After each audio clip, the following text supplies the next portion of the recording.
Hey, welcome. So today we are jumping into this incredible ancient story. It's all about facing a truly unbeatable enemy, a crisis that pushed a king and his entire nation right to the edge. And the strategy they used when all hope seemed lost? Well, it's not what you'd expect. Okay, so let's set the scene. Imagine you're inside a walled city, and the most feared army in the world is outside, shouting this at you. This wasn't just trash talk. No, this was a masterclass in psychological warfare. The Assyrian army's greatest weapon wasn't their battering rams. It was fear. Their whole goal was to get inside your head and demolish your hope by mocking the one thing you're counting on, your God. And look, this wasn't some philosophical question for them. This was the terrifying, right here, right now reality for King Hezekiah and everyone in Jerusalem. This unstoppable Assyrian war machine had steamrolled every other nation. Now they were parked right outside the gates, demanding total surrender. Every single option looked like a dead end. Right, so to really get why Hezekiah's choice is so remarkable, you have to understand the sheer scale of this thing. This wasn't just another battle. This was an existential threat from the mightiest empire on the planet.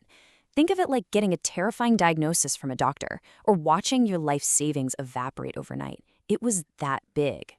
And the contrast here is just wow. On one side, you've got the little kingdom of Judah, totally trapped, scared out of their minds, and completely, hopelessly outmatched. And on the other side, the Assyrian Empire. They're mighty, they're mocking, and everybody knows they are absolutely unstoppable. It was the ultimate mismatch. You know, the Assyrians weren't just lining up for a quick fight. They were setting up a siege. And a siege is a slow, agonizing death. The plan is to just surround you, cut off all your food and water, and just wait.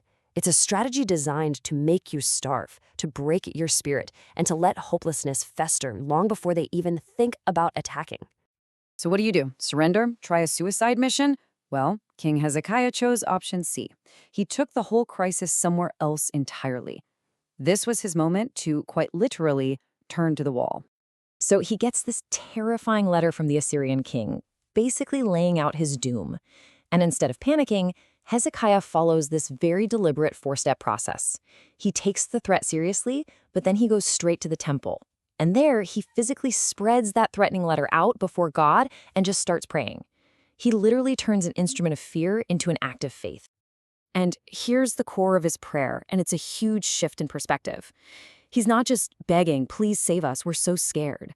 He's actually appealing to God's own reputation. He's saying, defend your own name against their mockery so that the whole world will know who you really are. It's a bold move. So how does God respond to a prayer like that? Well, it doesn't come with a thunderclap or a lightning bolt. Not at first.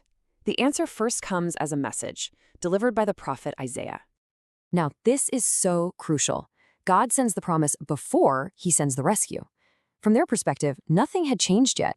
The massive Assyrian army was still camped right outside their walls. Hezekiah and his people had to just take this word and hold on to it by faith. It's kind of like waiting for those biopsy results to come back, or for that one email that could change everything. You have the promise, but the scary situation is still right there in your face. So, the prayer has been prayed, the promise has been given, and now the stage is set for one of the most stunning, completely unexpected turnarounds in all of military history. And the solution? Well, it came silently, in the middle of the night. I mean, can't you just feel the tension here? The whole city is holding its breath through this long, dark night. They have a promise, but they're still surrounded by this huge, hostile army. Everything is just hanging in the balance, waiting for the sun to come up.